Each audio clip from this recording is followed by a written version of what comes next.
하나님께 영광의 박수 올려드립니다. 할렐루야.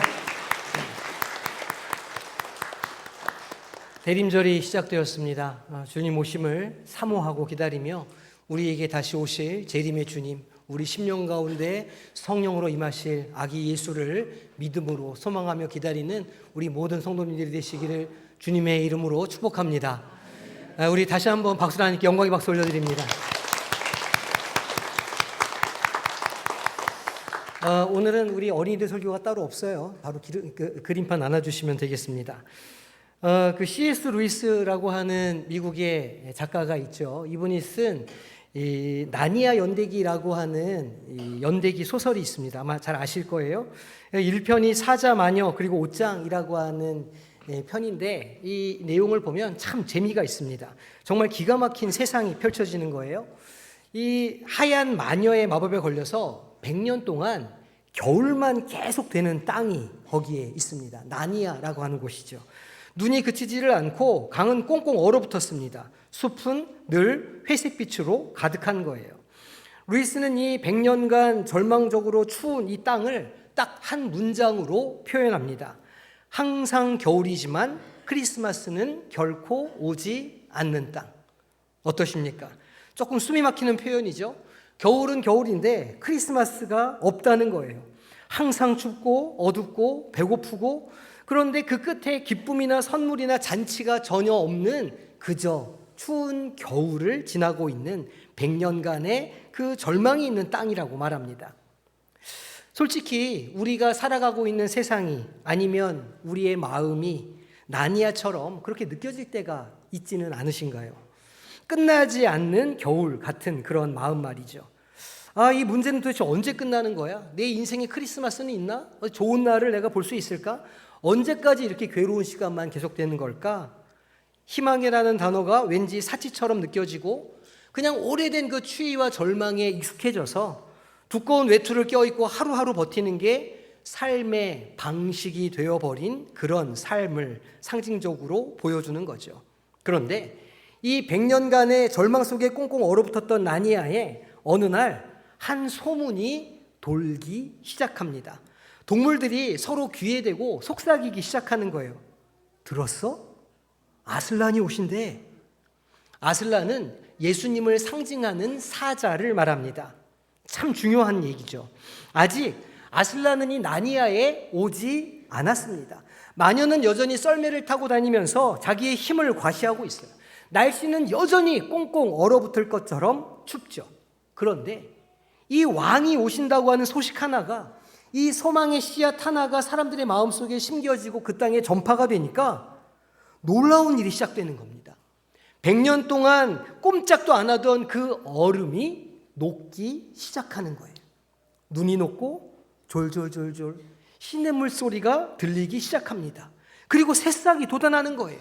마녀의 힘이 약해지기 시작합니다. 성도 여러분, 이게 오늘 우리가 켜는 첫 번째 대림절의 촛불, 소망의 촛불의 의미라고 할 수 있어요.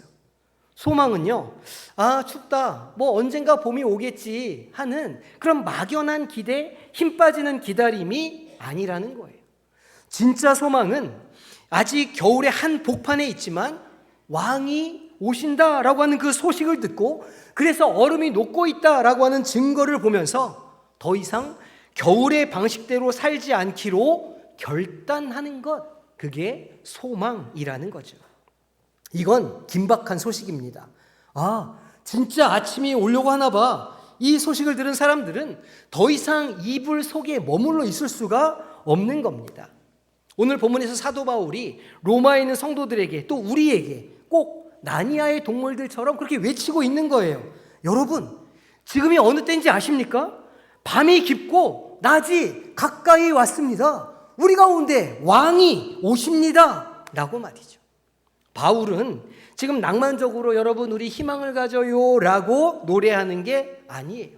일어나십시오. 정신 차리십시오. 지금 잠잘 때가 아닙니다. 우리를 흔들어 깨우고 있는 거죠. 바울이 우리에게 뭐라고 말한다고요? 밤이 깊고 낮이 가까웠으니. 이게 바로 대림절의 심장이라고 할 수 있습니다.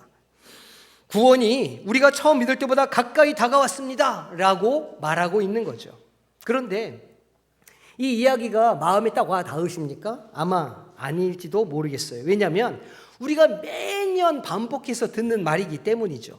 주님이 곧 오십니다. 매년 그렇게 벌써 2000년째 오신다고 말하니까 곧이라고 하는 단어가 별로 우리에게 와닿지 않는 거예요. 별로 감흥이 없는 거예요. 가까워졌다고요? 얼마나 가까워졌는데요? 1년 뒤, 10년 뒤, 100년 뒤? 우리가 이 말씀에 점점 무각해지는 거예요. 나니아의 100년의 그 긴 겨울에 적응해버린 동물들처럼 우리도 그냥 이 춥고 외롭고 어두운 세상 속에서 이 답답한 현실 속에서 그냥 그런가 보다 하고 적응해버리고 소망을 잃어버렸다는 거죠.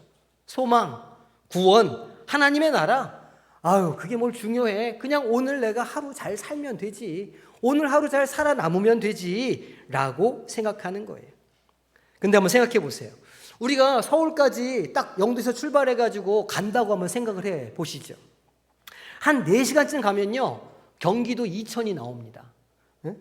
그 허리도 아프고 애들은 뒤에서 징징대고, 이거는 안 다녀본 사람들은 모르는 고통이죠. 아빠 아직 멀었어? 막 뒤에서 짜증을 냅니다. 얼마나 남은 거야? 내비게이션 보니까 아직도 한 45km 더 가야 되는 거예요. 그러면 아직 먼 길이기는 하죠. 아직 우리가 운전을 해야 하기는 해요. 하지만 우리가 부산에서 막 출발했던 때보다는 훨씬 가까워졌죠. 그건 사실입니다. 우리는 요즘 운전을 하고 서울 향해 가지만 아직 서울에 도착하지는 못했어요. 하지만 점점 서울에 다가가고는 있죠. 바로 지금 바울이 그 말을 하는 겁니다. 여러분, 주님이 언제 오실지 우리가 분명히 알지는 못하지만 분명한 건 그날이 점점 가까워지고 있다는 겁니다. 그러니 우리가 지금 정신을 깨어 그 주님을 바라볼 때입니다 라고 말하는 거예요. 시간이 지나고 2000년이 지났어요. 그런데 우리는 그 마지막 날에 어떤 시대의 성도들보다 더 가까운 때를 살고 있는 사람들이라는 거예요. 그건 분명한 사실이죠.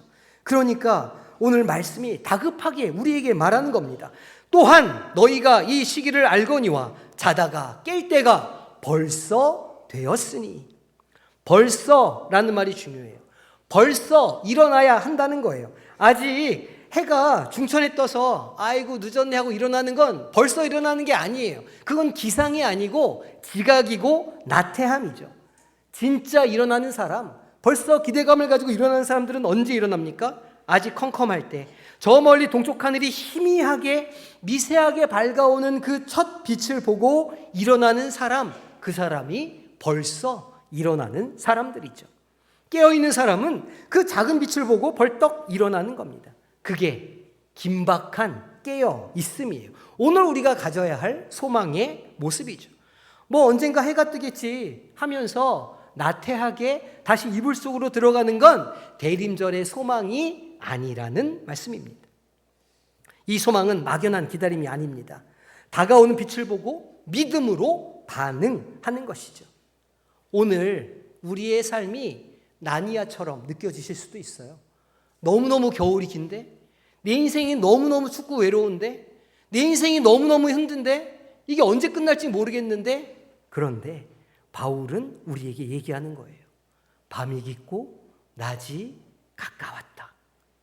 그러면 이 말씀을 믿는 사람들은 어떻게 행동해야 할까요?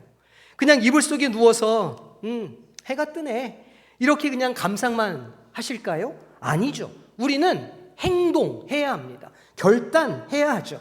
밤새 입고 잤던 땀내 나는 잠옷을 벗어야 되는 거예요. 그리고는 씻고서 오늘 하루를 살아갈 아침에 어울리는 새로운 옷으로 갈아입어야 하죠.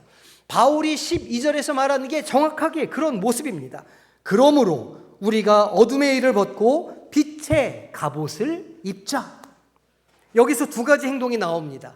처음엔 벗는 것, 그 다음엔 입는 것이에요. 먼저 어둠의 일을 벗으라 말합니다.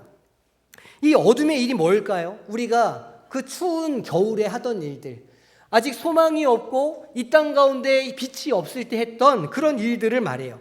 바울은 13절에서 이걸 자세하게 설명합니다. 우리 함께 13절 합독하겠습니다. 낮에와 같이 단정히 행하고 방탕하거나 술 취하지 말며 음란하거나 호색하지 말며 다투거나 시기하지 말고. 아멘. 조금 좀 이 말씀이 자극적이죠? 그런데 이게 꼭 나는 술 안 마시니까 괜찮아 라는 게 아니에요. 이 어둠의 일의 공통점이 뭔지 아십니까? 감춘다는 거예요. 컴컴하니까 감추는 것. 그리고 중독되는 거예요. 100년의 겨울밤이 너무 춥고 외로우니까, 내 인생이 너무 힘들고 고통스러우니까 어떻게 하는 거예요? 술에라도 취해야 버틸 수 있다 생각하게 되는 거죠. 너무 공허하니까 내가 쾌락이라도 좀 쫓아야, 인생의 재미라도 있어야 내가 좀 버티겠다, 이렇게 중독되는 거예요. 어두컴컴하고 껌껌하니까 내 옆 사람이 동료로 안 보이고 그저 밟고 올라서야 할 경쟁자로 보여서 다투고 시기한다는 거예요. 이 모든 건 낮이 오지 않으니까, 왕이 올 거라고는 상상하지도 못하는 어두운 겨울밤이니까 그때를 버티기 위한 생존의 방식, 그 잠옷이라는 거예요. 이게 바울이 얘기하는 거죠. 여러분, 아침입니다. 그 옷을 언제까지 입고 있을 겁니까? 그거 벗어버리세요. 벗는다는 건 결단을 말하죠. 아침이 온다는 걸 아는 사람은 더 이상 밤의 방식대로 살지 않겠다 결심하는 거예요. 아, 내가 그동안 희망이 없고 소망이 없어서 그 겨울의 잠옷을 내가 붙잡고 살았는데 이제 새로운 소망, 새로운 빛, 아침이 오니 내가 옛 옷을 벗어버려야 되겠다 말하는 겁니다. 두 번째, 바울은 옷을 입으라는 거예요. 근데 그게 어떤 옷인가요? 갑옷을 입으라 말합니다. 왜 갑옷을 입으라 말할까요? 나니아에 아슬란이 온다고 하는 소식이 들릴 때, 그래서 얼음이 녹기 시작할 때 그 하얀 마녀가 아이고 왕이 오시네, 내가 도망가야 되겠다 하고 순순히 떠났을까요? 아니죠. 동트기 전이 가장 어두운 법 아닙니까? 마녀는 그 아슬란이 오기 전에 최후의 발악을 하는 거예요. 막 독해지는 거죠. 우리가 내가 이제 소망 가운데 살아야 되겠는데 라고 결심하는 순간, 우리가 빛의 자녀로 살겠다고 결심하는 순간 사단 마귀가, 어둠이 우리를 그냥 내버려두지 않는다는 겁니다. 그래 한번 그렇게 살아봐. 어디 한번 그렇게 살 수 있는지 내가 두고 보자. 여전히 겨울이잖아. 주위를 둘러봐. 아직 문제는 하나도 해결되지 않고 여전히 고통스럽고 여전히 아프잖아. 그 소망은 거짓말이야 라고 우리의 마음을 공격하는 거죠. 그래서 갑옷이 필요한 거예요. 이 빛의 갑옷은 내가 낮에 속한 사람이다, 내가 하나님의 인치심을 받은 사람이다, 이걸 증명해 주는 거죠. 이 대림절은 예수님이 오신대, 크리스마스야, 우리 소망의 빛을 밝히자, 이런 낭만적인 시즌이 아니라는 겁니다. 이건 영적 전쟁의 시작을 알리는 선언과 같은 거예요. 잠에서 깨어난 우리가 어둠의 잠옷을 벗어던지고 이 우리를 다시 잠자게 하려는 세상의 유혹에 맞서기 위해서 빛의 갑옷을 챙겨 입으라고 하는 선언의 시간이라는 겁니다. 소망을 가진 사람은 어둠의 일을 벗어야 합니다. 소망을 가진 사람은 빛의 갑옷을 입어야 하죠. 이것이 바로 오늘 이 대림절이 진짜 시작되는 방식이어야 합니다. 속으로 이렇게 생각하실 수도 있어요. 아니, 그 빛의 갑옷이라는 게 뭐예요? 내가 열심히 성경 읽고 열심히 말씀 읽고 말씀 묵상하고 기도하고 내가 뜨거운 마음을 가지면 그게 빛의 갑옷인가요? 라고 물어보실 수도 있어요. 그런데 우리는요, 빛의 갑옷을 만들 능력이 없는 사람들입니다. 그래서 바울이 14절에 그 갑옷이 무엇인지를, 그 정체를 밝혀주는 거예요. 우리 한 목소리로 합독하겠습니다. 오직 주 예수 그리스도로 옷 입고. 누구라고요? 오직 예수 그리스도를 입으라 말하는 거예요. 빛의 갑옷은 이 땅에 있는 것으로 우리가 만드는 게 아니에요. 우리의 노력으로, 우리의 눈물로 만드는 게 아니라는 겁니다. 빛의 갑옷은 바로 예수님 그분이시라는 거예요. 우리가 이 땅 가운데 능력이 없고 소망이 없어서 절망 가운데 빠져 있을 때 이 땅 가운데 어떤 것도 우리를 빛의 사람으로 만들어줄 수 없으니 주님께서 직접 우리 가운데 오셔서 자기의 육신을 헐어 우리에게 그 빛의 갑옷을 입혀주셨다는 거예요. 이건 주님, 내가 열심히 앞으로 착하게 잘 살겠습니다, 이런 결심을 하라는 게 아닙니다. 왜냐하면 우리가 매년 연말 연초에 결심하시잖아요. 그 결심이 얼마나 가나요? 빠른 사람은 작심 3일이고 오래가는 사람은 3주를 넘기지 않아요. 사람의 능력으로는 그 옷을 입을 수가 없는 겁니다. 그리스도로 옷 입는다는 건 소속이 바뀌는 걸 의미하죠. 내가 이 갑옷을 입는 순간 나는 어둠의 사람이 아니라 빛의 사람이다. 나는 사단마귀의 능력에 사로잡힌 사람이 아니라 예수 그리스도 보혈의 능력에 거하는 사람이다 라고 하는 믿음과 선언이 이어지게 되는 거예요. 그래서 14절 후반절에 주님이 말씀하십니다. 정욕을 위하여 육신의 일을 도모하지 말라. 그래서 그 빛의 갑옷을 입은 사람들은 어둠의 잠옷을 다시 찾지 말라는 거예요. 그걸 도모하지 말라는 겁니다. 이 추위를 잊으려면 그래서 술 한잔해서 몸을 따뜻하게 해야지. 내가 이 고독 잊으려면 내가 이 재미있는 거 계속 해가지고 내 이 순간을 좀 행복해야지. 이런 일 하지 말라는 거예요. 그 결단을 하지 말라는 겁니다. 오늘 우리는 대림절 첫 번째 주일의 초를 켰습니다. 이 초의 이름은 소망의 초죠. 어쩌면 우리는 지난 1년, 아니 지난 10년 동안 항상 겨울인데 크리스마스는 오지 않는 그런 나니아와 같은 시간을 보냈을 수도 있어요. 마음은 얼어붙고 희망은 사치처럼 느껴지고 그저 그 추운 현실에 적응하며 하루하루 버티는 게 최선이었을지도 모르죠. 그런데 오늘 주님이 우리에게 말씀해 주십니다. 사랑하는 아들아, 사랑하는 딸아, 이제 곧 아침이다. 내가 너의 삶에 찾아가겠다. 이제 그러니 그 냄새나는 잠옷 그만 벗으렴. 그리고 내가 주는 이 빛의 갑옷을 입어야 한다라고 말이죠. 성도 여러분, 이 대림절에 우리의 영혼을 다시 재우려는 그 어둠의 속삭임 대신 우리를 깨우시는 주님의 이 긴급한 명령에 응답하시는 결단을 하시기를 소망합니다. 내가 이제 어둠의 일을 벗겠다. 그리고 예수 그리스도로 덧입겠다. 우리는 더 이상 겨울의 포로가 아닙니다. 빛의 군사들이죠. 이 소망을 붙들고 잠에서 깨어나 날마다 빛으로 걸어가는 복된 대림절 첫 주가 되시기를 주님의 이름으로 축복합니다. 기도하겠습니다.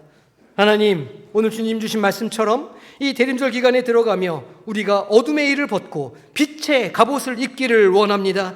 주 예수 그리스도의 이름으로 덧입기를 소망하오니 이번 한 주간 성령께서 우리 심령에 찾아오사 우리가 새로운 모습으로 살아갈 수 있도록 우리의 마음을 주장하여 주시옵소서.